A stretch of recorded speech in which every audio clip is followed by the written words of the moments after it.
Cara.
Online మందుల అమ్మకాలను వెంటనే ఆన్లైన్ మందుల అమ్మకాలను వెంటనే ఆన్లైన్ మందుల అమ్మకాలను వెంటనే ఆన్లైన్ మందుల అమ్మకాలను ఐక్యత ఐక్యత ఐక్యత ఆన్లైన్ మందుల అమ్మకాలను వెంటనే ఆన్లైన్ మందుల అమ్మకాలను వెంటనే భారత్ మాతా కీ ఆన్లైన్ మందుల అమ్మకాలను వెంటనే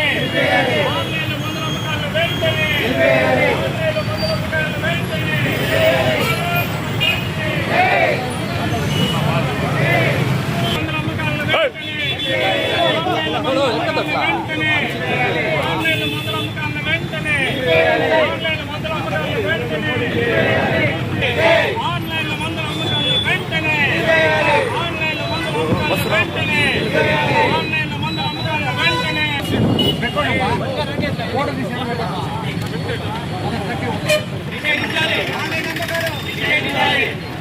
కెమిస్ట్రీల ఐక్యత కెమిస్ట్రీల ఐక్యత కెమిస్ట్రీల ఐక్యత కెమిస్ట్రీల ఐక్యత కెమిస్ట్రీల ఐక్యత భారత్ మాతా కీ భారత్ మాతా కీ వెంటనే ఆన్లైన్ మందుల అమ్మకాలను వెంటనే ఆన్లైన్ మందుల అమ్మకాలను వెంటనే ఆన్లైన్ మందుల అమ్మకాలను వెంటనే. అందరికీ నమస్కారము.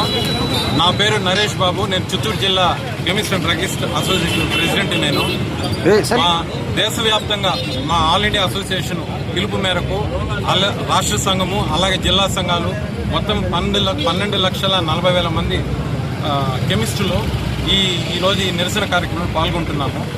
మేము ప్రభుత్వ రాష్ట్ర కేంద్ర ప్రభుత్వ వ్యతిరేక విధానాలకు వ్యతిరేకంగా మేము ఈవేళ ఈ బంద్ చేస్తున్నాము. మా ముఖ్యమైన డిమాండ్లు 3 మాకు. ఒకటి, ఈ ఆన్లైన్ విధానాన్ని రద్దు చేయాలి. ఈ మందులు ఆన్లైన్లో అమ్మడం అనేది డ్రగ్స్ అండ్ కాస్మెటిక్స్ యాక్ట్కి చట్టానికి విరుద్ధము. అలాంటిది ప్రభుత్వం ఎలా అనుమతిస్తుంది అనేది మా ప్రశ్న. నెంబర్ 2 వచ్చి సెక్షన్ 220E అనేసి ఒక కొత్తది కరోనా టైంలో మనకు డోర్ డెలివరీ సిస్టము మన యాక్టర్లు పొందుపరిచారు మన కేంద్ర ప్రభుత్వము. తద్వారా ఏమవుతుందంటే ప్రతి ఒక్కడు ఇంట్లో నుంచి కూడా మందులు తయారు చేస్తాడు లేకపోతే స్మగుల్ చేస్తాడో తెలియదు, డెలివరీలు స్టార్ట్ చేశారు. అది నిషేధించాలి. 3వది వచ్చి మా ప్రధానమైన demand predatory pricing. Predatory pricing అంటే ఏమంటే అనైతికమైన డిస్కౌంట్లు. ఒక రీటైల్ షాపుకి 16 నుంచి 20% మార్జినే వస్తుంది. మా బిల్లులు కూడా సాక్షాత్ చూపెట్టగలుగుతాము. అలాంటప్పుడు 25% డిస్కౌంట్ ఈ కార్పొరేట్ వాళ్ళు ఎలా ఇస్తారు? వాళ్ళ ఉద్దేశం ఏమంటే, దాని వెనక నిజమేమంటే, ఈ డిస్కౌంట్ల వల్ల చిన్న చితకా షాపులు కాంపిటీషన్ అనేది వైపౌట్ అయిపోతుంది. దాన్ని నమ్మి బతుకున్న అన్ని కుటుంబాలు చితికిపోతాయి. ఆ తర్వాత కాంపిటీషన్ అంతా వైపౌట్ అయ్యాక డిస్కౌంట్ లేకుండా వాళ్ళు అమ్ముతారు కార్పొరేట్ వాళ్ళు. ఇది వాళ్ళ పాలసీ. ఒక 1 year వాళ్ళ నష్టాన్ని కూడా భరించి నష్టానికి కూడా అమ్ముతారు మందులు. కేవలం వాళ్ళ ఉద్దేశం వచ్చి వినియోగదారులకు మంచి చేయడం కాదు, కాంపిటీషన్ కిల్ చేయడం. కాబట్టి ఈ 3 పాయింట్లు ప్రభుత్వం పరిశీలించి దీన్ని ఖచ్చితంగా రద్దు చేయాలా, చట్టాన్ని దీన్ని క్రమబద్ధీకరించాలని మేము డిమాండ్ చేస్తున్నాము. ఈ ఆన్లైన్ వల్ల సంఘంలో అసాంఘిక శక్తులు విపరీతంగా మనకు ఎప్పుడైతే ప్రభుత్వము మన గంజాయిని కట్టడి చేసిందో అందరూ మందుల పైన పడ్డారు. మత్తుకు అలవాటు పడి ఆ మత్తు మాత్రలు ఆన్లైన్లో ఒక ఫోన్ కాల్లో ఒక యాప్ ద్వారా ఆన్లైన్ తెప్పించుకోవచ్చు, వాళ్ళు మత్తు మందులు వాడచ్చు. దీనివల్ల అసాంఘిక శక్తులకి చాలా ప్రమాదకరమైన పరిస్థితి ఏర్పడచ్చు రాబోయే కాలంలో. దయచేసి ప్రభుత్వం మా విన్నపాన్ని విని ఆ చట్టాన్ని అంటే 817E అంటారు ఆన్లైన్ ఫార్మసీ ఆన్లైన్ విక్రయాలకి మన డ్రగ్స్ అండ్ కాస్మెటిక్స్లో 817E అని GSR ఒక రూల్ పెట్టారు. అది వెంటనే వెనక్కి తీసుకోవాలని ప్రభుత్వాన్ని విజ్ఞప్తి చేస్తున్నాము. మా కెమిస్ట్లకు అయితే ఒక మందులు అమ్మాలంటే మేము ఫస్ట్ లైసెన్స్ పెట్టుకోవాలి, లైసెన్స్తో పాటు ఫార్మసిస్ట్ ఉండాలి, రూమ్ టెంపరేచర్ 25 degrees ఉండాలి. తర్వాత యాంటీబయాటిక్ అమ్మాలంటే H1 అంటారు, డయాబెటిక్ డ్రగ్స్ అమ్మాలంటే H డ్రగ్స్ అంటారు, టీబీ డ్రగ్స్ అమ్మాలంటే దానికి సెపరేట్ రెగ్యులేషను.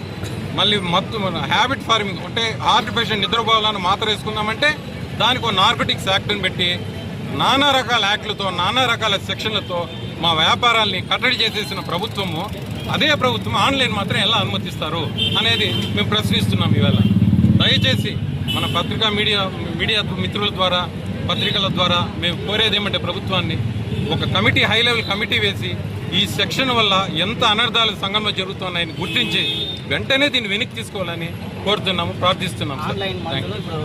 టూత్ పేస్ట్లు అయితే ఆన్లైన్లో పెట్టచ్చు, ఆఫర్లు ఇచ్చినా కొనుక్కుంటాం. ఒక సబ్బు ఫ్రీ అంటే కొనొచ్చు, కానీ ఒక సిరప్ ఇంకో సిరప్ ఫ్రీ అంటే ఆ ఫ్రీ వల్ల మనం ఏమైనా తాగేస్తామా? జనాలు దానివల్ల తాగ అవసరం ఉందా? అలాంటి అవసరాలు మార్కెటింగ్ ఇవన్నీ వచ్చి ఆన్లైన్ వల్ల వచ్చిన విధానాలు. దయచేసి ఇవన్నీ గుర్తించి ప్రభుత్వం నిషేధించాలని కోరుకుంటున్నాను. జనరల్ సెక్రటరీగా ఉన్నాను. ఈ ఆన్లైన్ విధానం వల్ల చాలా అనర్థాలు జరుగుతున్నాయి. అబార్షన్ కిట్లు వస్తున్నాయి, టీబీ డ్రగ్స్ వస్తున్నాయి, అన్ని డ్రగ్స్ దాంట్లో వస్తున్నాయి, నార్కోటిక్ డ్రగ్స్ కూడా వస్తున్నాయి. కాబట్టి దాన్ని నిషేధించాలి. ఈ కార్పొరేట్ వాళ్ళు 50 to 80% డిస్కౌంట్ అంటే మాకు వచ్చేది 16% వస్తే 80% ఎట్ట ఇవ్వగలుగుతారు? మీరే చెప్పండి. ఇట్లా చిన్న షాపులన్నీ క్లోజ్ చేయాలని ప్రణాళిక సిద్ధం చేసుకొని వాళ్ళు ఇచ్చేస్తున్నారు. దీన్ని ఖండించవాలని కోరుతున్నాం. దేశవ్యాప్తంగా కెమిస్ట్ సెంటర్ అసోసియేషన్ ఆధ్వర్యంలో ఆన్లైన్లో మందుల అమ్మకాల వలన జరుగు అనర్థాలపైన ఆన్లైన్లో మందులు అమ్మకూడదని చెప్పేసి ఈరోజు దేశవ్యాప్తంగా ఒకరోజు మందుల దుకాణాన్ని బంద్ నిర్వహిస్తూ ఈరోజు మందుల వ్యాపారస్తులంతా ఈరోజు నిరసన కార్యక్రమం జరిగింది. ముఖ్యంగా మేము రాష్ట్ర కేంద్ర ప్రభుత్వాల విజ్ఞప్తి ఒకటే అనమాట. ఈ ఆన్లైన్లో మందుల విక్రయాల వలన అసాంఘిక శక్తులతో పాటు యువత కూడా అనేక ఇబ్బందులు పడి అనేక వారి అనారోగ్యపరంగా కాకుండా లేనిపోయిన ఇబ్బందులు కూడా ఆన్లైన్లో దొరికే మందులతో ఇబ్బందులు గురి చేస్తున్నారు. కాబట్టి మేము చేసేది ఈరోజు ఇదే ప్రజలకు ఉపయోగపడే మందులు ఆన్లైన్లో జరిగే ఇబ్బందులను మేము అడుగుతున్నాం. కానీ వైన్ షాప్లో అయితే ఆన్లైన్లో పెట్టలేదు కదా, వైన్ మందులను అయితే ఆన్లైన్లో దొరకదు. ఏదైనా వైన్ షాప్కి వెళ్ళి తీసుకోవాలి. ఆ ప్రక్రియ అయితే మా మెడికల్ షాప్లో తీసుకునే ప్రక్రియ ప్రభుత్వం కూడా దానిపైన దృష్టి సారించాలి. ఇప్పుడు మందు అయితే అనారోగ్యం మంచి మందు అంటేనే అది అయితే ఆన్లైన్లో పెట్టలేదు. ఎక్కడ ఏ వైన్ షాప్ ఉంటే ఆడిపోయి తీసుకోవాలి. కానీ మందులు ఆరోగ్యానికి అవసరమైన మందులు మటుకు అది ఆన్లైన్లో ఉపయోగం వల్ల ఇక్కడ చిన్న వ్యాపారస్తులు షాపులు పెట్టుకునే వాళ్ళు కావచ్చు అనేక ఇబ్బందులు కూడా గురవుతున్నారు. ప్రభుత్వం అయితే పూర్తిగా ఇన్స్ట్రక్షన్ అనమాట. ప్రతి చిన్న మాత్ర కొనుక్కోవాలన్నా వాళ్ళ దగ్గర బిల్లు తీసుకోవాలి, దాన్ని మాకు ఆన్లైన్లో పెట్టాలి, అదేవిధంగా డ్రగ్ డికప్ అన్ని ఏర్పాటు చేయాలి. కానీ వేరే ఈ విధంగా ఆన్లైన్లో పెట్టడం వల్ల అనేక ఇబ్బందులు అయితే కలుగుతుంది. దీన్ని కూడా ప్రభుత్వం చర్యలు తీసుకోవాలి. మేము ఈరోజు చిత్తూరు కెమిస్ట్ సెంటర్ విజ్ఞప్తి చేస్తున్నాం. భారత్ మాత